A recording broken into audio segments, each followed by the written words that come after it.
So recently, nag-ask ako sa Facebook page ko, which is yung Kuya Gary Opino, kung ano ba yung mga gusto nilang gawin nating topic. At some of them commented and I want to answer that questions. Sample, tong question na to, na gusto niyang bumalik sa kanya yung ex niya. Paano raw niya lalapitan niya ng walang consequences? Ito yung 5 simple tips para magawa mo yan, kapatid. Kung interesado ka, just keep on watching.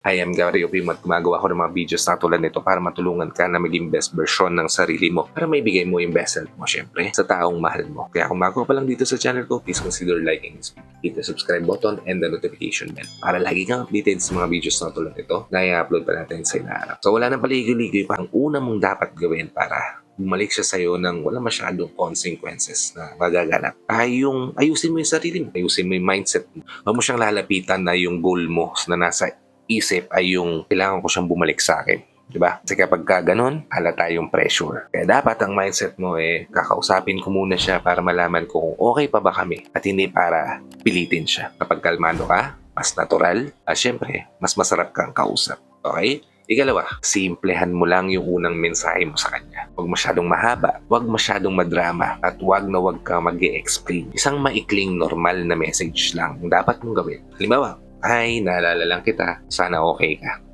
Tapos, kung mag-reply siya, then that's good. At kung hindi, okay lang din naman kasi hindi ka nagmukhang desperada. Di ba? Ikatlo, huwag kang mas excited pa kaysa sa kanya. Makapansin mo to sa mga usual na babae na binabalikan ng ex, di ba? Yung excited silang replyan, excited silang masin yung message ng ex nila, di ba? Dapat ang gagawin mo ay kapag short siya mag-reply, short ka rin mag-reply. Kapag matagal siya mag-reply, dapat matagal ka rin mag-reply. Kasi hindi naman yan laro. Kailangan mo lang i-respeto ulit yung sarili mo. Lagi mo tatandaan na hindi mo kailangan palagi mag-effort ng todo para mapansin ka na. Again, ibalik yung respeto sa sarili mo. Ika-4, huwag nyo agad pag-usapan yung relasyon. Ito yung mga wag mong itatanong. May chance pa ba tayo? Ano ba tayo ngayon? At yung bakit mo ko iniwan. Pag narinig nila yan, ang papasok sa isipan nila, ang hirap sagutin ng tanong na yan.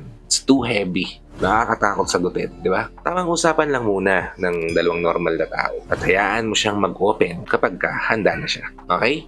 Nang ika-5, kahit anong mangyari sa hinaharap, tanggapin mo. Ito yung pinaka-importante, kapatid. Kapag para sa'yo, okay lang kahit hindi siya mag-reply, hindi na siya bumalik, mas magiging attractive ka para sa kanya. Kasi ang totoo, mas madaling babalik yung taong pinili mo o yung taong minahal mo dati kapag hindi mo siya pinilit. Minsan, yung mga bagay-bagay hindi natin mababawi kaagad kapag hinabol natin. Mas mababawi natin sila kapag in-approach natin yan ng kalmado at kaya mo pa rin maging buo kahit pa hindi ka napiliin ulit. And I hope nabigyan ko kita ng sagot dito sa mga tanong mo. And please help me share this to your loved ones kung natulungan kita sa video na to. Para nakatulong ka na rin sa kanila. Nakatulong na rin ako sa kanila. Sa lahat ng OFW viewers natin at sa mga viewers natin dito sa Pilipinas na walang sawang nanonood, sumusuporta, palagi na-tune in sa bawat video na ina-upload ko.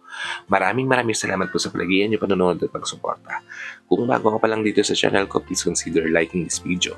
Hit the subscribe button and the notification bell para lagi kang updated sa mga videos na tulad nito na i-upload pa natin sa inaarap. So, hanggang dito na lang mga kapatid. Maraming salamat ulit sa panonood. I hope to see you all on my next vlog. Ingat ka dyan palagi kapatid. May God bless you and always protect you. Peace. Whenever your heart is broken.